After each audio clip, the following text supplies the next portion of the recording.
young people are less easily propagandized than their older counterparts.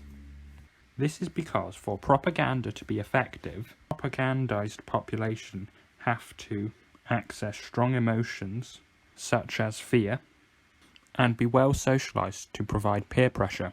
Components that make propaganda so effective also make propagandizing young people so much harder, due to the fact that young people are not usually emotionally mature enough to feel strong emotions and are socialized in a way that does not usually allow for strong friendships that influence their behaviour in the long term. Children and young people are always the tip of the spear against tyranny.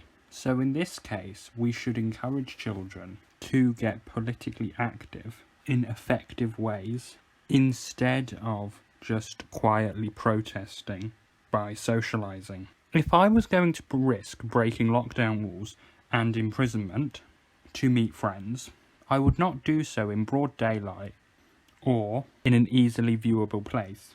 Secondly, as I would be risking prosecution for socialising, I would consider some form of civil disobedience in the lines of Extinction Rebellion protesters and Black Lives Matter, and in less recent times, the animal rights protesters of the 1960s.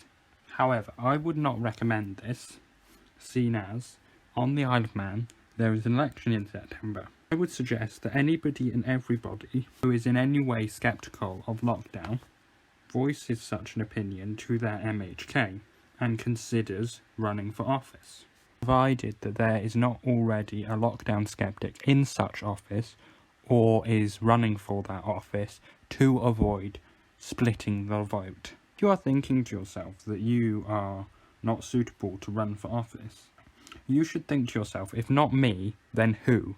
Because if you're encouraging someone and you know someone who is running for office in your constituency, that is fine. But if you don't, then you really should consider running for office.